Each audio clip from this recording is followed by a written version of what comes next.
how to practice doing nails. What is the best way? We are going to dive into this topic right now on the Biz Talk.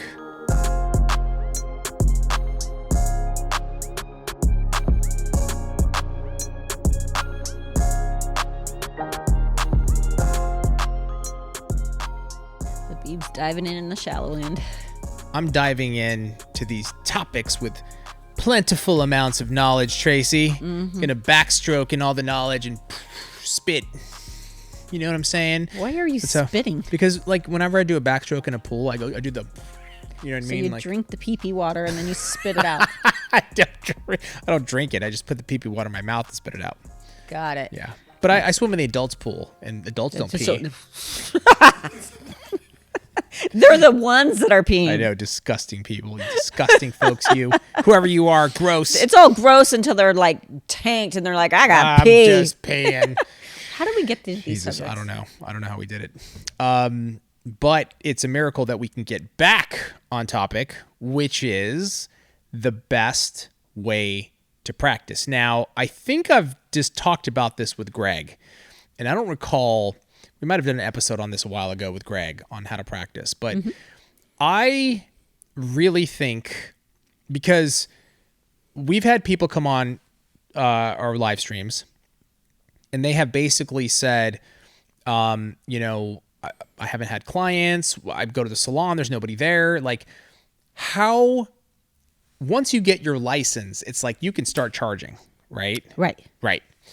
So do you have like is there like a schedule you put together of like, okay, from this time to this time I'm going to practice. I'm going to, you know what I'm saying? Like a workout regimen with practicing, or how do you go about this? If you need to, because a lot of us are not disciplined enough to do it. Yeah, that's true. You almost have to treat it like it's your own business, right? But you got to act like you're an employee and this is your job today. You need to get it done, you know, kind of like from this time to this time, because there's a half a gajillion other things I could figure out to do without, you know, like shopping or something. Going to Starbucks. Something. 100%. Yeah. And just wasting time. And then, I'll do it, you know, an hour could world spring. I'll do it an hour. And then I'll do it tomorrow.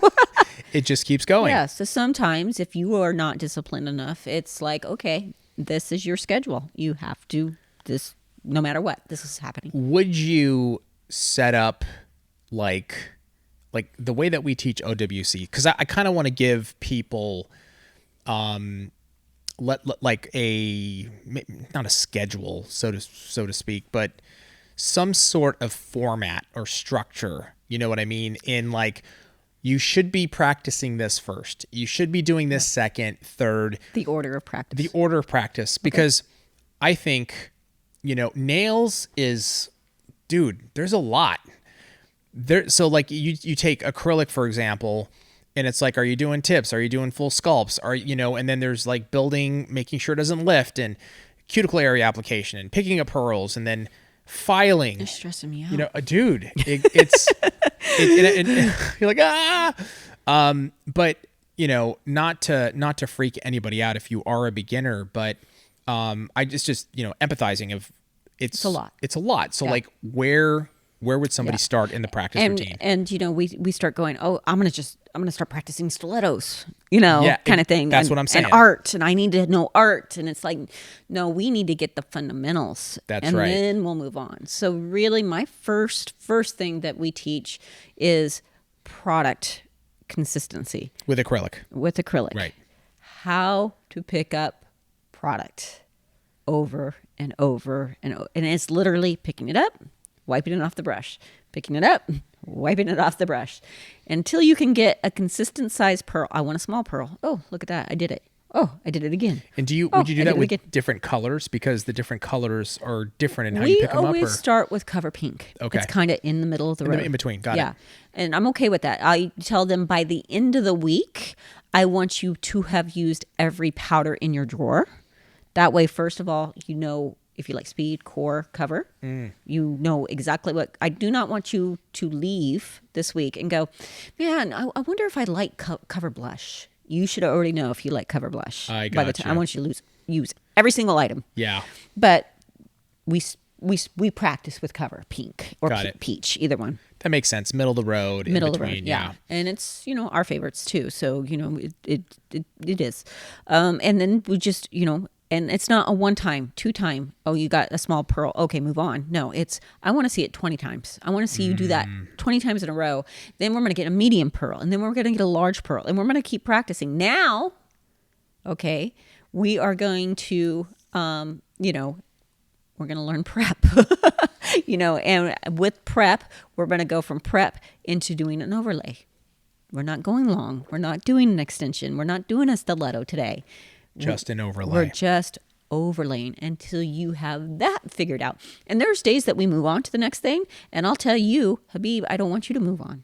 Right. Everybody picks things up differently. Different speeds. And I don't want Habib to judge himself off of what I'm doing, and I'm not going to judge myself off what he's doing, because I may have picked up the overlay faster than him, but he might pick up how to do a sculpt faster than I do. Right. So it varies, and it doesn't matter what I'm doing. It matters what you're doing. And then it's just a progression, move on. Okay, once we have overlays figured out, which is still part of product control and consistency, right? Now we can learn how to form and sculpt active length. 90% of what you're going to do in salon, unless, this just happens to be your location that's completely into it, is going to be active length nails, not 6-inch stilettos. Right. So let's not go that way yet. That's going to be a small portion of your clientele. We will build up to that. So it's really great. And it helps. I think this video is going to help a lot of people organize, prioritize. Mm-hmm. And that is really important. And I love the fact, like, you're doing it according to like what the volume of majority of what you're going to get. It's kind of like inventory, right? If we use this piece of inventory all the time, I'm not going to store it at the top of the racks. I'm going to bring it to the bottom so I can access it easier. Same thing, learn active length first. Before you move on to stilettos, that's probably the last customer that you might get before you run.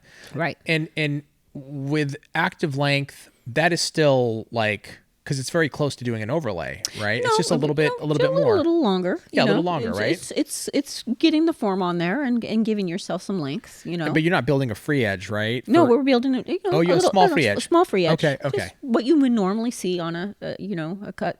You're doing everyday work. Got it. Active, a little longer, and we don't even get crazy with shaping. Okay. At first. You just do kind of like just a typical straight square. Yeah. Start there. And then we'll, slowly start to implement shaping. And again, I want you to go off what's the most popular shape in your area. Yeah. Sure. Is it almond? Stilettos.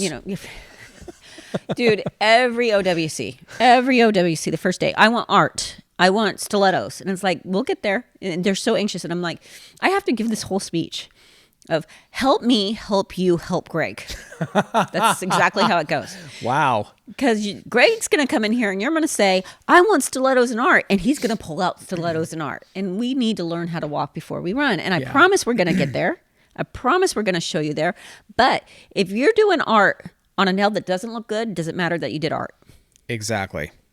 And what that's going to turn into is, let's just watch Greg do nails, right? Yeah. And what did you learn? which is awesome, right? Because you're here, you watched him on video all the time, and now you're like, oh, this is cool, I get it. But this is for you to learn. Like, you need to learn. And Greg, I love him because he wants to show you anything you want to see. But I literally walked in the first day of an acrylic OWC and he has gel out. Why do we have gel out? She wanted to see it. I'm like, that's hysterical. So that's awesome. Help me, help you, help Greg.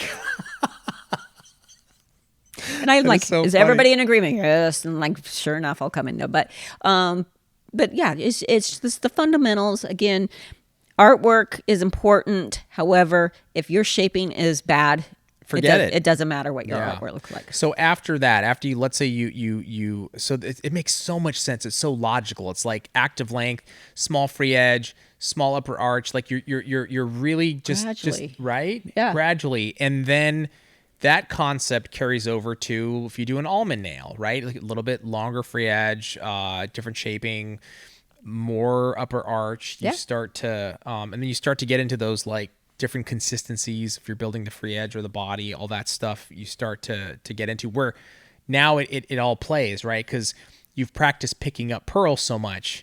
You can pick up a small pearl or a large pearl or maybe one that's more wet. Or if you like, I'm going to drain this to get that different consistency. Yeah, correct? and they understand too. Like, okay, so you're doing this. We want a clay-like consistency with a large pearl. Everybody understands that because we practice that all the first day. Right. You know, so I always tell them, like, I know you're going to get frustrated, and I know you're going to tell me if I have to do one more stinking overlay, I'm gonna go slap Tracy. But until you can do it well, you can't move on. So that is it. It is thought through completely. So at the end of the week, you know how to do it. Yeah. So do not want you to walk away from this going, "Oh, I never did it well." Right. I did.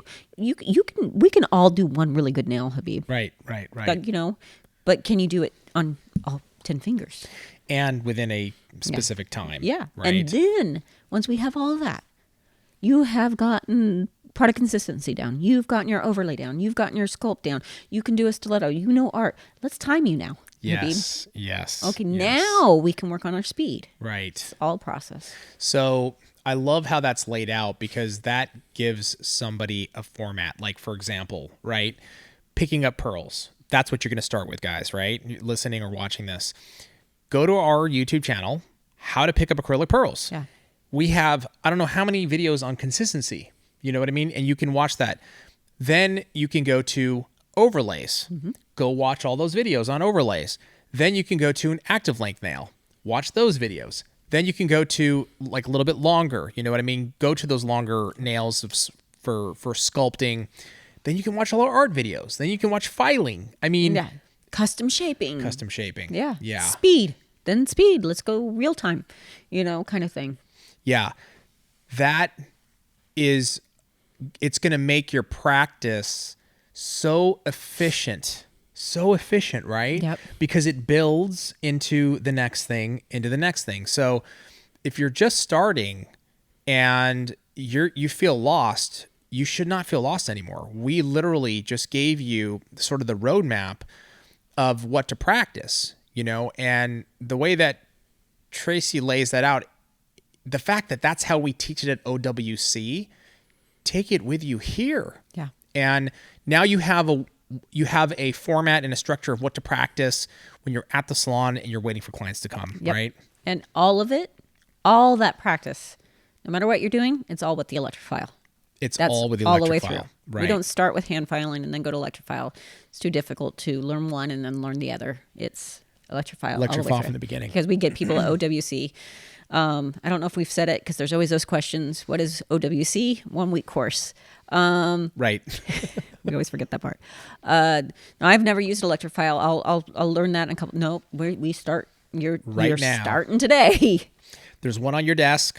That's the great thing about our 1 week course is that all the products are there. Yeah. And you don't have a choice. You have to start learning. But the thing is like you can start to piece all this together, and we have so many electric filing videos, so many on prep, like the speeds to use, like I know all this just because of all the videos I've gone through and watched of you guys. I know all this information, and if I were going to practice, that's how I would do it. Let me ask you this, Tracey. Practicing that you can do on a nail trainer, right? How often should somebody be like bringing in a live person? Like, should there be like a rotation? Like, okay, I'm going to practice every day. Before I start taking clients, you got to be able to do nails, right? Yeah. So you practice on the trainer hand, you gain some confidence, and then it's like, do you now say, okay, now I'm going to ask my sister or my friend to come in, I'm going to do a full set? Like, how do you go about that? It should be the whole time. Anytime you can get someone live, do live. But what people will say is, I don't practice as much because I don't have anyone to practice on. The trainer hand. Sally is your client. and yourself. So important, especially with the electric file, to be practicing on yourself, because Yes. you're going to learn. The scary part about electric file is if you never practice on yourself, I don't know what you're feeling while I'm doing it. Right. But when I practice on myself and I know the touches and I know what it feels like, I'm more confident in using you, because you'll be like, oh, I'm like, I didn't even touch you, first of all. And I know that doesn't hurt. Right. Because people Right. are a little leery.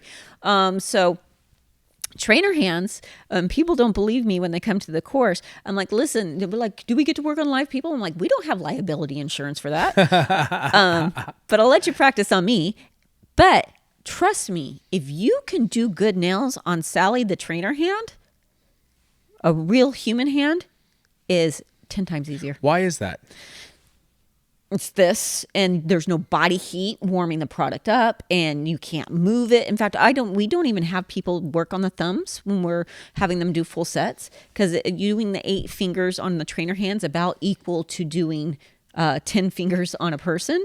If they're easier to form, the forms stick easier. You On can people. movability of the finger on a human. It's just it's speed. The product dries faster because there's body heat. It's way easier. It's way easier. So get the damn trainer hand. Seriously, like, you should get one, right? People get embarrassed. I don't want to do that at the shop. People will know I'm not. Who cares? Who cares, man? Like, you're practicing. Yeah. You're practicing. So I think if you're not practicing that's a lot more scarier. Yeah. You know what I mean? Like, we never see her at the salon. She's never here doing, getting her skills down. Yeah, and Melissa, I think I've given this example. Melissa knows what she's doing. She moved salons. She had her trainer hand out, and every time someone walked by, they'd be like, "What is she doing?" Yes. She got clients that way. They didn't go, "Oh, she don't know what she's doing."